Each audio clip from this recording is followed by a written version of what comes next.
Haha, Peter Parker, I know Octavius isn't controlling you anymore. This is getting old. Alrighty. Hey, welcome to Rick and Dave's Comic Book Hour. I'm Dave. And I'm Rick. And in this episode, or issue, see, he's still doing this 95 times and still don't got it right. Issue, since we're comic book guys, we're going to talk about Amazing Spider-Man Annual #1 and Spider-Man and the X-Men #1. So, we'll start off with the annual first. What you think, Rick? Well, it was different. Really was no... The main story really didn't have a villain in it, except that he wanted to get a cell phone to a couple. Yeah, obsessed with that, and dragged a bunch of heroes in to try and help him, and they're like thinking he's crazy because he wants to get a cell phone to this couple, and since it's locked, he can't get to it. So I guess it was meant to be a humorous story. Mm-hmm. What did you think of that story, Dave? Oh, I thought it was a fun story. It didn't really have anything to do with anything, I guess. Right.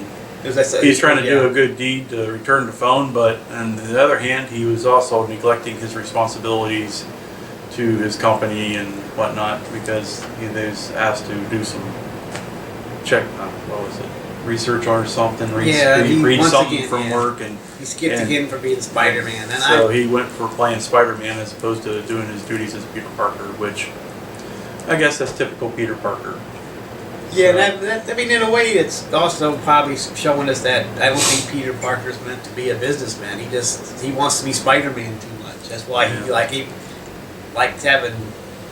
working at the Bugle. I mean, he didn't have any set hours. Yeah, he had free time to do whatever. I mean, Doc Ock did a good thing for most people. Starting $1 million company, but he doesn't want to have that responsibility. At least not yet. I don't think he does.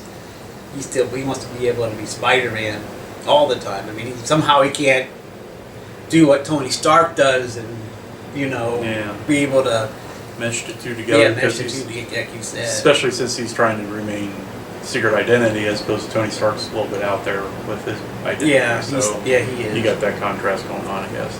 But it was a fun little story. I guess for it being an annual, you paid $5 for it, so I'm not saying it's a bad story. But to me, it seemed like it should have been almost maybe some kind of backup story to a main villain story, in my opinion. Yeah. But still, it's a fun story. And speaking of a backup story, there is a backup story in this. There's two backup stories actually, but one about the Amazing May, or however they said that. I don't know, but something to do with Aunt May, and then the other one had Dr. Bong.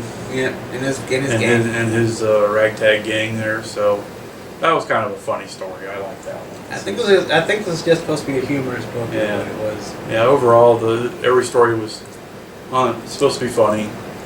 But the one with Dr. lighthearted and so on was pretty cool. And we'll just let you read that one. It's pretty interesting. They expect Spider-Man to act a certain way, and he doesn't. They're like freaking out the world's not right because Spider-Man's not doing what he's supposed to. And then in the end, it's kind of it's a humorous story, and I guess if you're a Spider-Man fan, you're gonna like this annual. Yeah. Because it's not a serious book. There's no you have to worry about any kind of continuity, or this is not a tie-in to any other major.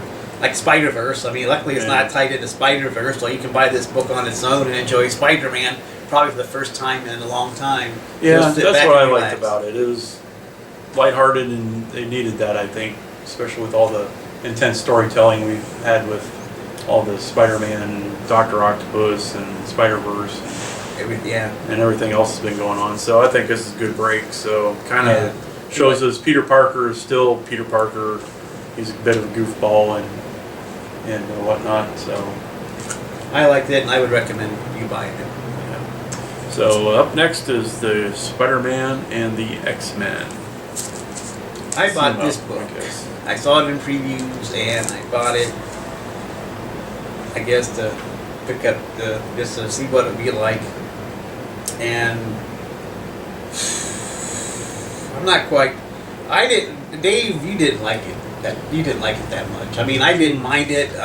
It was okay, but it's one I'm glad I didn't buy. I mean, it's not yeah, I'm the one that bought the bullet on this one. Yeah. put it that way. But I mean, it does introduce us to some X-Men characters, and Rick and I aren't all the way up on the X-Men characters as much as some of you out there probably are. But so it was good. Spider-Man's teaching a class, and apparently he's got a class full of misfit mutants, and they'd rather go out and train in the danger room and that kind of stuff as opposed to any in-class stuff and go on field trips and stuff like that. So they eventually do that stuff, but the way it's written, I don't see this being an ongoing thing. I don't know. It seems more like it's written more story that be like a 6-issue limited series. But it doesn't say that it's a 6. No. It doesn't say 1 of 6. I think if that's, I think I mentioned that before. I thought if it was a mini series, it would be all right. But no, because Spider-Man now has the juggle being teaching at this Jean Grey school, plus his company and being Spider-Man. So now if this all fits into continuity, it's like, when does the guy sleep? Yeah. Because he's got to do all this stuff.